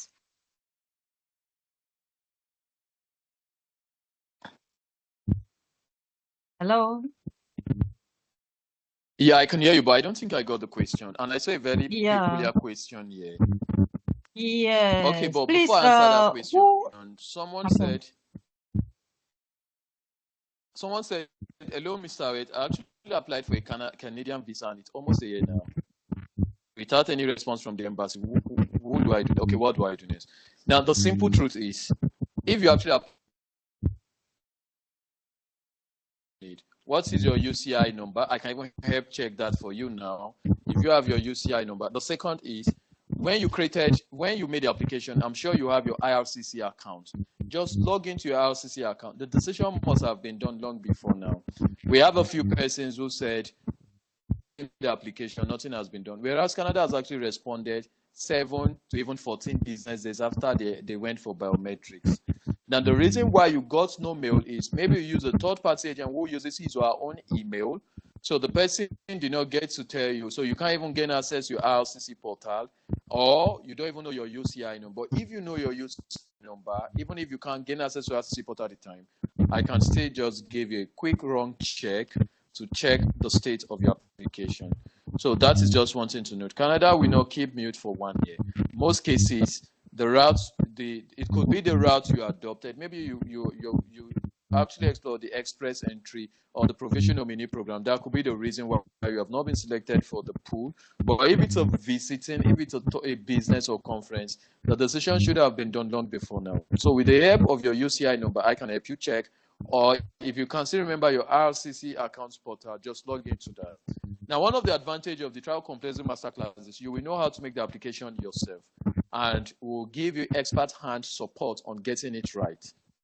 That is just what makes the Travel Complexity Masterclass a big win for the participants. I could remember prior to this time, a few other persons who tried sometimes back, everybody learned how to create RCC accounts so they can actually log in and sign up for any application they want, be it provincial nominee programs, express entries, the work route, GHP, LMIA, caregiving, rural North immigration program, mention it, study, visit, work, name it. You can actually do all of that all by yourself, and you can even apply for jobs. You don't have to come to Canada to get a job. You apply for a job while in Canada. But in the case where you want to come to Canada for a job, just get a short course program to do that, or come in at short course is the best. Come with a short course program, get an exchange program, get a job, and just find your place in Canada easy peasy and cheaply. But all of that will be discussed furthermore in total when we get to trial, because the Travel Complexity Masterclass is a 2-day straight section where all questions will be attended to, all routes will be fully discussed, and practical applications will be done. And just like I stated, one person will be selected for a free application during the Travel Complexity Masterclass. So that will be a big one for everyone. So I don't know, sorry now, the convener can just look through the questions and ask a few other questions. I think by my timing, I have 7 minutes to leave this section. So Yes, the convener can just look in and ask. Okay. I don't think there's any complex question here. This is somebody asking, must I be in Canada to apply? No, that is why you have the website. You can start your application. Okay. I think for now, except sir, you want to ask your last question. Let's see whether somebody will win $50. Okay, now to the last question. I know this one is going to come as a rush, but my candid advice is I want to give just one person, and who knows, maybe the next section that we'll be having, you stand a chance to win the free lottery. Let's just call it a free application spot to have the totality of the application process done off for you with at no cost. So now my question is,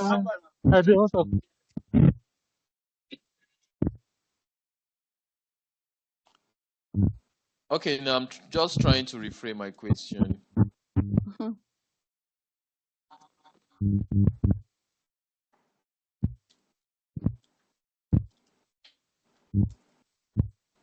Okay, now there's this case study we have. The answer is just straight to the point. It's a sentence. There's this case study we have. If you feel you have the answer, forget about the amount that is involved. But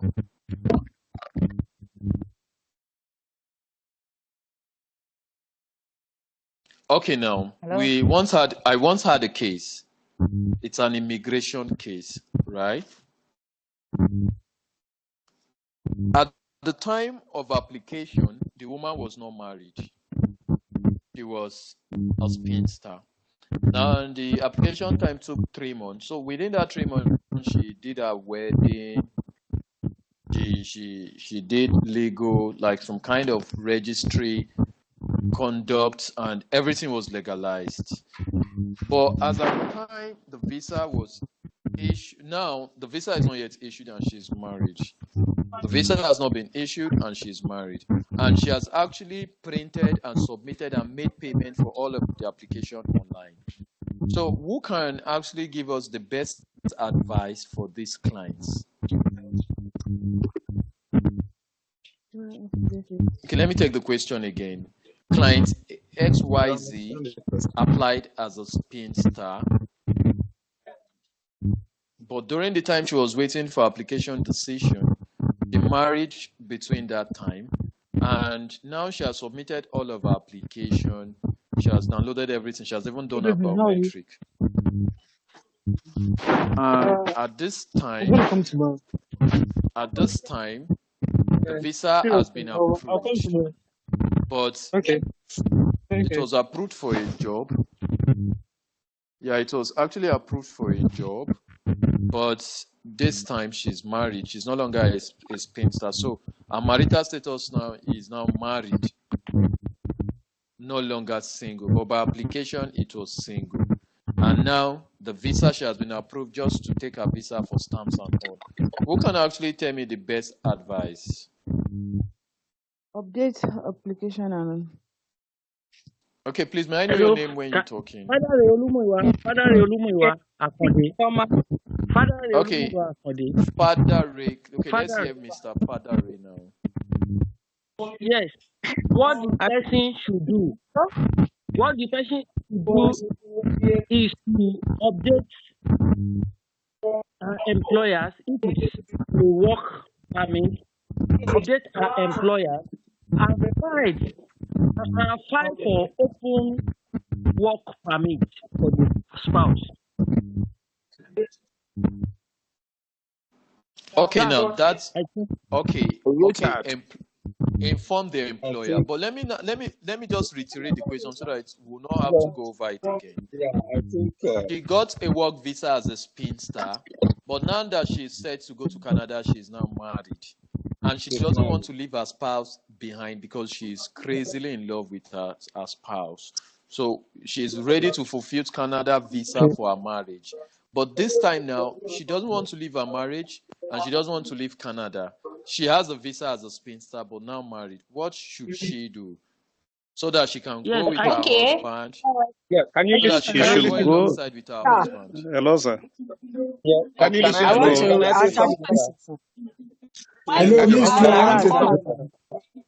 Are you listening to me? Yeah, okay. I'm hearing several persons. I just need your name so that I can actually address you by your name.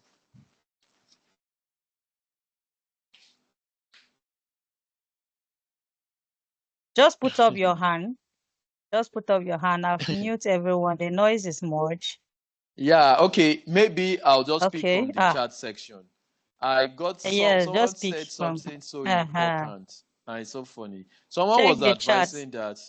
Yeah, someone was advising that she should just go and leave her husband. That was against my question. The question is, she just married and she's crazy in love with her husband. For the love she has for her husband, she can forget about Canada and move to Togo. Yeah, because she really loves her husband, she doesn't mind going to Togo than going to Canada. Now, the visa has been approved. She just needs to take her passport for the stamp. She got a 2 years work permit to work with a reputable firm in Canada. But in between that 3 months wait, she got married, so she's legally married. And she loves her husband so dearly that nothing can come between them, not even a Canada visa. So what should she do? So someone said she should leave her husband, let the husband apply again. That's not the rule. The rule is she and her husband, is either she marries her husband and forgets Canada visa, or she and her husband go to Canada. She can't leave her marriage for Canada. Is either Canada will be forgone while she keeps her marriage, or she and her husband goes to Canada. And now that she wants to go to Canada, the passport, the visa shows that she's single. So in that case now, the husband can't even, the husband is not recognized as a civil or legal partner, so he can't even get an open work permit. And there's no way they will even onboard him. Okay, So I think let me somebody just wrote see. something here. Mary, Okay. is it Mary Precious Ugu? She should go for affidavits. It will be a backup for her. That's what she said.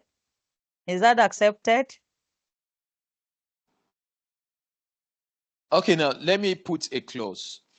The clause is the only validity for the husband following her is a visa. So the husband can't even apply for open work permit to join the wife if there are no applications to show. So if she does an affidavit, who is she going to show that to? By her records, by her biometric record, she's single. Do you get that now? By the biometric record, she's single. So now it's just like, okay, because I'm single, for instance, though I'm married, I'm happily married. Let's say XYZ is single. And because XYZ is single, then XY now got work permit, now brings a random person and say, this is my husband. If you are the immigration officers, will you allow him to follow XYZ? Because in that case, anybody can just bring anybody and say, this is my husband, and the two of them on board and start coming to Canada. So a court affidavit, newspaper publication is totally out of it. It won't work here. It's actually a special case, but the good news is the lady, XYZ lady and her husband are in Canada, right? They didn't forfeit Canada. Both parties came to Canada, and I just want to believe they are still happily married. So that will not work. Okay. Oh, so somebody says spouse sponsorship. They are still in Nigeria. The woman can't leave her husband for 1 hour.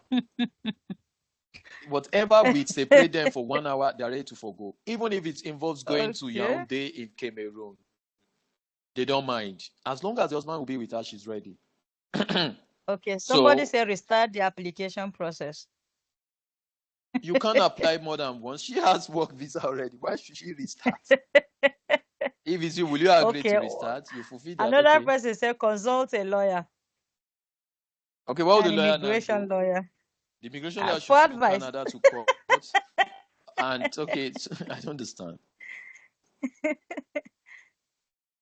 Okay.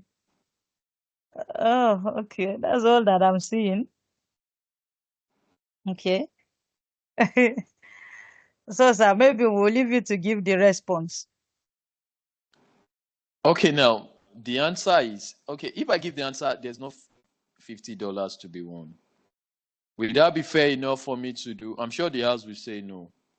Because if I give the answer now, I'll be keeping my funds, and I don't want to do that. I actually want to give someone $50 now. Okay, someone say no, dance. Okay, I won't. Okay. So. Okay, so everybody said no. All right, give answer. Okay, the husband should apply for a visa. Okay, the husband should apply the embassy. Okay, to apply for visa as what? Visiting visa or study visa. Which visa will he now apply? Because whatever visa is applying now, they are not married. The law do not know them to be married. Canada don't know them to be married.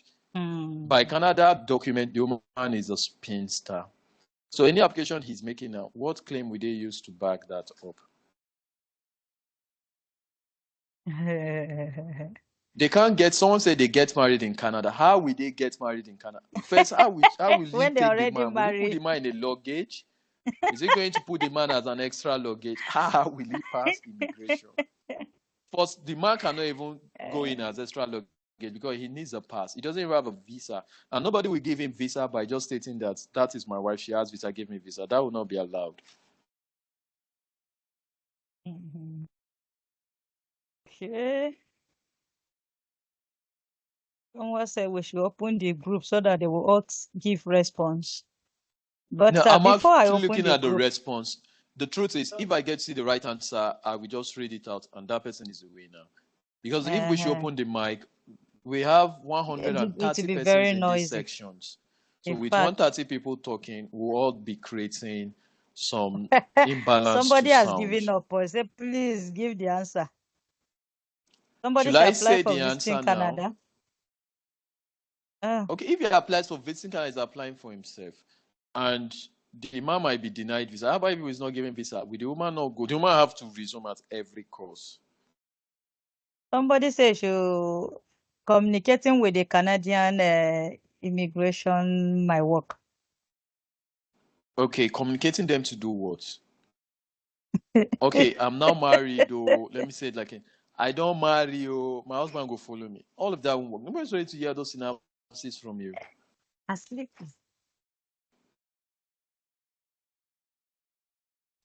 Okay, I think somebody gave an answer. Oh, I don't know if I could congratulations. Who is no, that? I just want to discuss, the person has not won it. I want to discuss the answer with the group. I want to see if the person that gave this answer to will do it. She should just fulfill the visa and marry her husband in Nigeria.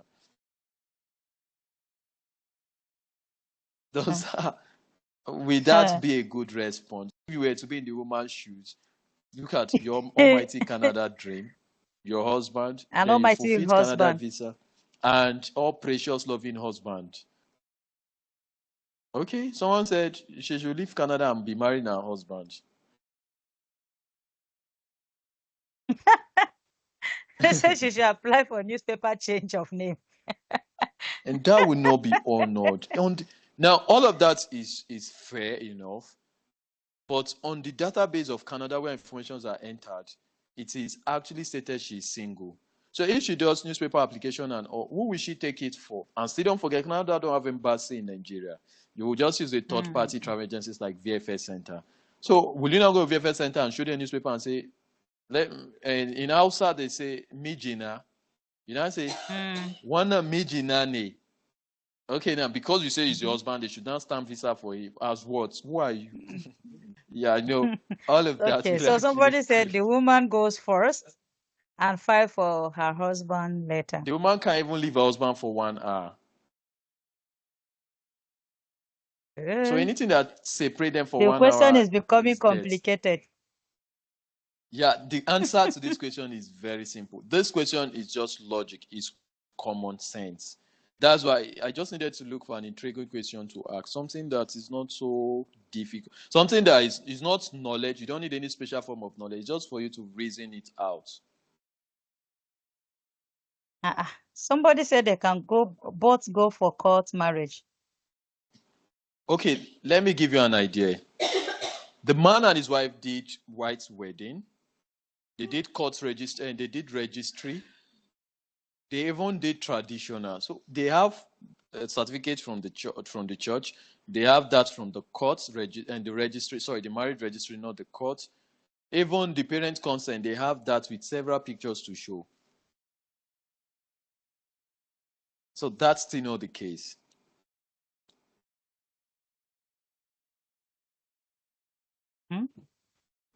I think my time is up and I've eaten deep into my time. So I think I'll be bringing it to a close now. But in doing that, I will give you an incomplete answer. Then the real answer will be updated during our travel complexity masterclass. This is the answer. She should just log into our IRCC portal. When she signs into our IRCC portal, she should use the console option. That's just the answer. Now, the question is, what is the console option? Then we meet at the Travel Complexity Masterclass so that you see how all of those things work, how to update your application all by yourself without getting to involve an immigration lawyer. Fine, I'm an immigration lawyer, so if you involve me, I'll make money out of you, but I don't want to do that. That is why you are joining the Complexity Masterclass, so that you can learn the know-how, learn how all of those things apply. So what document do I need? How to do all of these things seamlessly, all by yourself. Now, someone say, what is the consumption? My apologies to that question. It won't be answered, but join the Travel Complexity Masterclass. You'll learn the consumption on how to use it to update applications without even involving an immigration lawyer, writing to anyone in cases where you want to update your information. The database, you have access to the database. You can see edit your informations. You can see update your information. You can change your informations. You can correct even your informations. But all of these things are not so glaring. Option comes in. So how do we do that? Not the consular option, console. So how do you go about updating information either for yourself or for your client after application and submission has been done? So that is just what she needs to do. She just use the console option, update all the information, submit the new document she has as touching her marriage. Her husband will just apply for open work permit, which costs just 100 Canadian dollars, which is less 150,000 naira, and he'll be approved, join his lovely wife, Eureka, on their way to Canada. So the console option, how to update information after submission, will be discussed. But how do we go about that? You need to know how to sign up on the RCC portal and have mastery, how to generate your own GC key, how to apply for multiple persons using the same account. All of that will be discussed. And the big win, which is so rich to the explanation, will be the console option. So thanks once again, ladies, distinguished ladies and gentlemen in the house. Thanks to all of your time. Thanks for making it out there. Okay. Sorry, sir, just a minute. Somebody is asking that when you have been denied visa like 4 times, are you still eligible to apply? Can you still get? Can you reapply? Okay, now this is the good news. But first, being denied 4 times does not make sense. This act of foolishness. I'm sorry to use that word. It's just like you writing an exam 4 times. It simply means you are repeating the same mistake. You repeated the same mistake 4 times. So why would you want to repeat the same mistake you can avert the second time?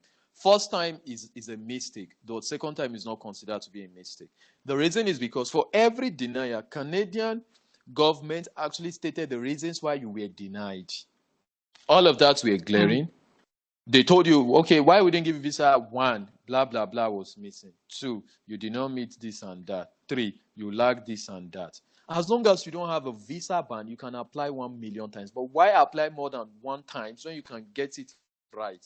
Remember, there are no village people to these things. The intervening officer does not hate you. He doesn't even know you. So there's no way he can hate you.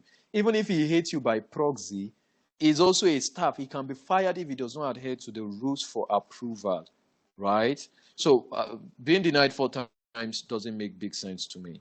What I feel is you possibly did not get to pay attention to the reasons for the denial. So this is what you need to do. I think I'll ask the convener to just give you those privileges. Share all your previous denials with me. Then we spell out all the reasons why you have been denied so that you get it right for the last time. Thanks. So I don't know if there's any other question the organizer. I hope the person that asked the question heard this, so you can reach out to us. Yes, there's a question that is it compulsory for students seeking to study permit to open GIC account, be given visa approval? Yeah, if you are trying to sign up for student permits, sure, you need a GC account, RCC account, or if you have your GCK, you can use it. Now, the one question that will be treated is, I've applied before. Now, let me just say one of the problems Africans usually used to have. The problems we have most times is you use traveling agencies who don't even know what they are doing, and some who even know what they are doing, they hoard information from you. Don't be surprised. Somebody in the section said he applied for the last 1 year. He has not heard anything. It was so interesting to know that if we get the UCI key, the person must have been attended to maybe 10 months ago. The decision has been decided maybe 11 months ago. But because he or she does not have access to the portal, does not even know what was submitted, your undoing is most times this traveling agent or the body you are using for your application do not even allow you to gain access to the document they submitted. So sometimes they use fortified records, records that actually breach or document that breach the standard for requirement. And that's why you keep getting a denial. So all you need to do is, if you have applied before, you don't have to open a new IRCC portal again. Just use your UCI key to continue your application. All of that will be learned or taught in the Travel Complexity Masterclass. So I think that is actually a big pain in the essence why we do all of these things. One is for me, I want to break the dichotomy that exists around travels. And that is why in the Travel Master class, you will learn how to do all of these things all by yourself and how you too can issue flight tickets and hotels all in your business name using our white label suite. So all of that will be taught. So one, I want to remove the embargo. And some of the financial implications needed or that are requirement for setting up some of these things are cost implicating. And that is more reason why we have taken the heavy lifting. We have done the heavy lifting for everybody. by getting a global IATA license that can cover for anybody in any part of the world. But because of my time, because I still have another section now, I will advise keenly that you make yourself available for the travel complexity master class. If there's anything if there must be any reason why you should miss it, it's the most why you mustn't miss it. So take advantage, explore your chances, so that you stand a better chance to equip yourself adequately, either as a traveling agent or consultant, or even as an applicant. You who wants to make application should also have mastery on what he or she is applying. Imagine if you can do this application all by yourself as a client. You save yourself the trouble because you know what applies and you can get all the necessary and the right information to go about these things. So the travel master class is going to be a big win and a gateway to unending success. And one amazing fact about it also is, after attending the travel complexity master class, you can even have a free one-on-one consultation with us. What are you waiting for? Let's keep the section running, keep application coming in, and go in for this one in a lifetime opportunity to alleviate yourself from every form of information demurrage that could impound your future applications and save yourself of impounding costs that comes with this thing. For instance, now, I don't know if this person is in this group. I once had someone who attended our last travel complexity masterclass, and she had someone who wants to apply for caregiving job. So, she was asked to pay 40 million Nigerian naira just to get a live-in caregiving job with a PR. But now, if you have mastery on how those things work, you and us, we work together to prevent people from falling present to the hands of wrong persons, because you know what works. And if you're an applicant yourself, you have adequate knowledge to make the application all by yourself. So we want to break the dichotomy. I want to remove the barrier that stands in the way of deniers and people being victims to people who are not so schooled or trained in the art of the traveling industry. So I don't know. I think I beg to take my leave. The convener, my candid apologies if you wanted me to stay a little bit longer, because I just have a section in a couple of few minutes now. Okay, so I sincerely apologize so for we'll leaving. let you go, sir. Okay, except for so somebody that is pleading, somebody from Ghana, that we didn't give them the opportunity to ask their question. Okay, let's take from Ghana. Okay, Ghana, Akwa Ghana. Ebenezer. Okay, Mr. Ebenezer, are you there now?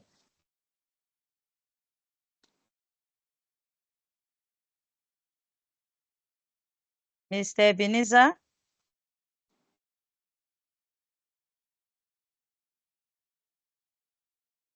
Mr. Ebenezer, can you ask your question? Okay, it's like you are not around.